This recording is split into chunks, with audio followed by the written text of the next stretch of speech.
Feels like we've seen this one before, huh? Over the last few decades, The Simpsons have appeared to dominate the TV world, winning numerous accolades, breaking records, and even getting Homer's famous "dough" catchphrase in the dictionary. It's safe to say there will never be a show like this one again.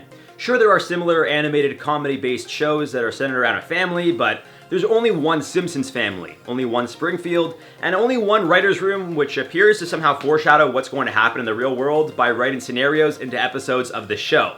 Now, the show's writers have denied they're fortune tellers or time travelers from the past, but I'm finding it incredibly hard to believe, and after this video, I'm sure you will too.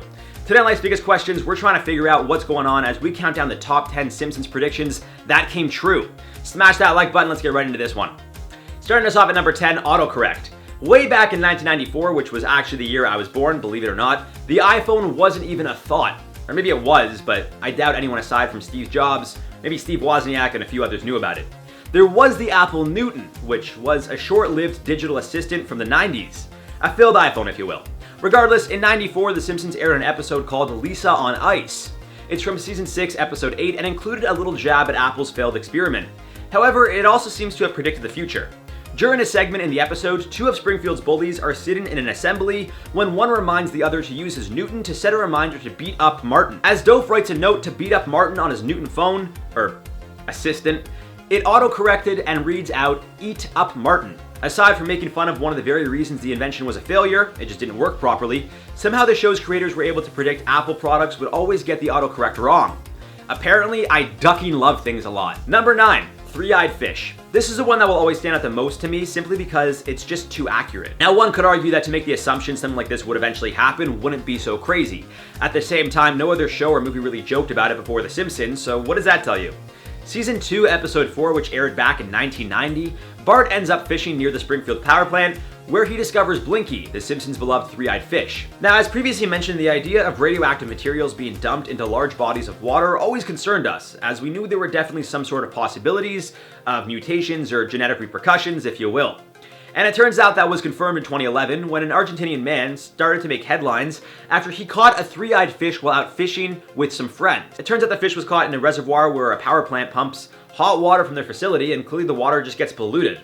Fisherman Julian Zmutt said, I quote, "We were fishing and we got the surprise of getting this rare specimen. As it was dark at the time, we did not notice, but then you looked at him with a flashlight and saw that he had a third eye." At number 8, Ebola breakout. Now, I will admit, guys, this one is a bit of a stretch, but some people are arguing that The Simpsons did predict it. Ultimately, I'm more so here to kind of just present the facts and let you guys decide or argue in the comments down below. I'm just a creator of chaos. It was the year of 1997, and The Simpsons had aired an episode titled Lisa's Sacks, season 9, episode 3. A clip from the episode shows Marge holding a Curious George book, which shows the adventurous monkey laying in bed sick. The book's cover reads Curious George and the Ebola virus. Now, as you may or may not remember, back in 2014, there was an Ebola epidemic. The majority of cases broke out in countries such as Liberia, Sierra Leone, and Guinea, but there were also a few cases in the US, Italy, and the UK. However, nothing like what we're seeing now.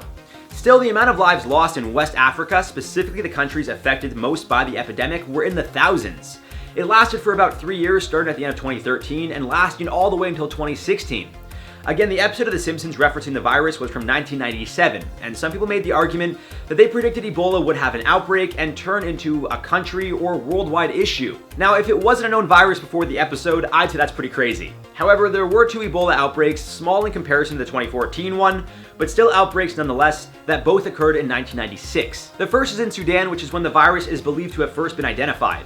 Of course, I didn't realize what it was until after the fact. The second outbreak occurred in the Congo Republic, when it was known as Zaire.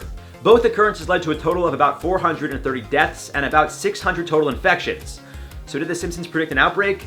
I mean, I guess it depends who you ask. On to number 7, we got censoring Michelangelo's sculpture, David. Say that fast 3 times. From season 2, episode 9, titled Itchy and Scratchy and Marge, the mother of the household decides she no longer wants Bart and Lisa to watch Itchy and Scratchy because it's too violent. Taking things a step further, Marge then also decides she's going to create the Springfieldians for Nonviolence, Understanding, and Helping. It was a group of Karens before Karens even existed. You can add that to their list of things they predicted, I guess. Jeez. Back to Marge's group here. When a traveling exhibition showing off the classic piece of David came to Springfield, members of the group were pushing to protest its appearance due to, well, you know, the full frontal. David showing it all, baby. Marge disagrees, saying that it's just art, which then leads to Marge realizing the hypocrisy in the situation. Not the point here. Point is, The Simpsons predicted this idea that someone would want Michelangelo's masterpiece, David, to be covered up. And in July 2016, a woman in St. Petersburg, Russia, complained that a plastic replica of the statue was inappropriate for children as it was placed near a school and a church. This led to a vote among locals to decide whether or not they should cover his pecker. Like, this is where we're going now, guys. Number 6, the horse meat scandal. Man, I was so set up to make a great segue from that Michelangelo David situation to the horse meat scandal, but I didn't. And here we are. Now, if you paid attention to the news or lived in Europe in 2013, specifically the UK, then you almost definitely know about the horse meat scandal. Season 5, episode 19, titled Sweet Seymour Skinner's Badass Song, shows a segment of lunch lady Doris dipping her hands into a massive drum labeled assorted horse parts, now with more testicles. Fantastic. Obviously playing on the idea that Springfield Elementary is heavily underfunded, this episode aired way back in 1994, and it was meant as a joke. But in 2013, a horse meat scandal across Europe, which is referred to as the biggest food fraud of the 21st century, affected numerous countries. France, Russia, Iceland, and England to name a few, all who were delivered mislabeled products. Items which read 100% beef included other types of meat from horses, pigs, and God knows what else. Probably one of the most accurate predictions out there, considering how they use that meat for school lunches. At number 5, FIFA corruption. Again, the idea of corruption among the FIFA community isn't so far-fetched. It's the biggest sport in the world, very profitable, and, well, it's a sport, which, as we've seen in the past, can sometimes lead to big money, especially if you know you're going to win. All the time.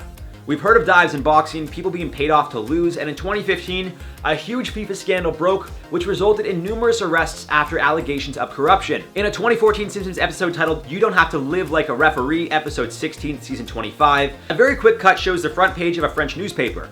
The headline in French reads, Scandale de football, and shows an executioner at a guillotine about to execute a soccer referee.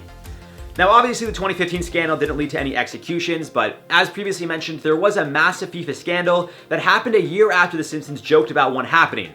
I mean, if that isn't a coincidence, then they predicted the future.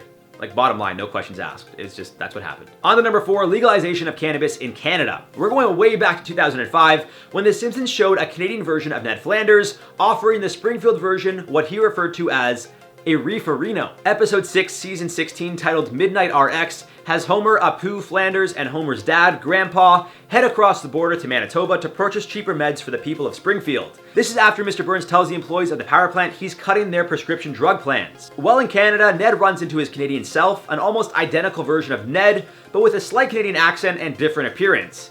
After going back and forth with their how-diddly-hoes, Canadian Ned pulls out a joint and asks original Ned if he wants to puff on a reeferino, following up with, "It's legal here." Ned, angry, replies, "They warned me Satan would be attractive, let's go." In 2018, Canada would legalize recreational cannabis countrywide. Simpsons predicted it, and let me tell you guys, it's fun. At number 3, rigged voting machines. It's fair to argue technology does screw up, but this was a very accurate screw up if you ask me. Episode 4, season 20, which was actually a Treehouse of Horror episode, aired on November 2nd, 2008. The opening scene showed Homer trying to vote for presidential nominee at the time, Barack Obama. However, every time he pressed to vote for Obama, the machine, obviously rigged, tallied a vote for his opponent, John McCain. During the 2012 election, when President Obama was eyeing a re-election over Mitt Romney, there was a voting machine which literally tallied votes for Obama against him.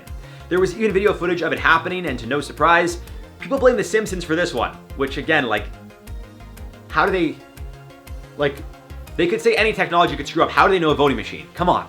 At number 2, Nobel Prize winner.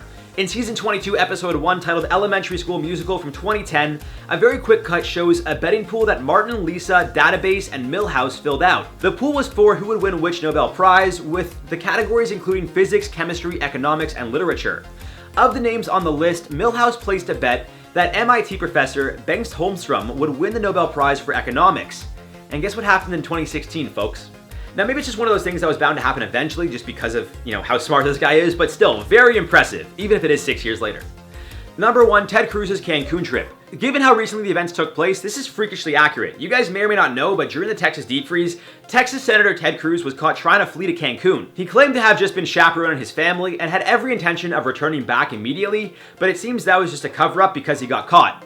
I mean, why do you need to chaperone your family on a flight? especially while your people, Texans, are literally freezing to death. Cruz would later admit to his mistake, as he called it, but it seems back in 1993, Season 4, Episode 21, titled Marge and Chains, Springfield's mayor did something very similar. Now, this episode is actually the one that predicted the pandemic and murder hornets, if you guys remember. So in the episode, a pandemic takes over Springfield, and Mayor Quimby is seen addressing the people from his office, or so we think.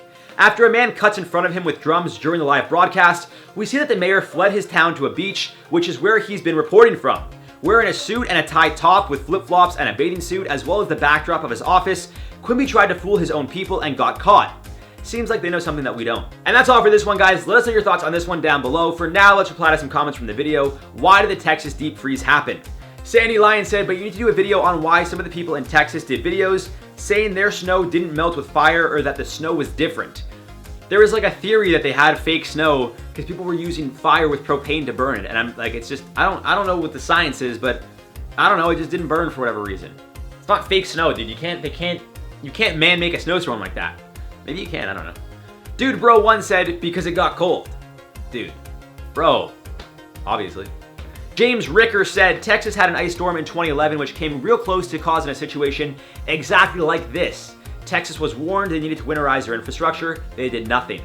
Yeah, I was kind of reading up on it. It seems like part of the reason why it's so cheap to live there, they got like no taxes and like everything's really cheap, is kind of because of that. Like they're kind of just focused on the one season of it always being warm. So when it gets cold, it really hits the fan, as we saw, unfortunately. And I don't know if that's ever going to change, unfortunately. That's all for this one, guys. I've been your host, Jared Bronstein, and we'll see you guys soon.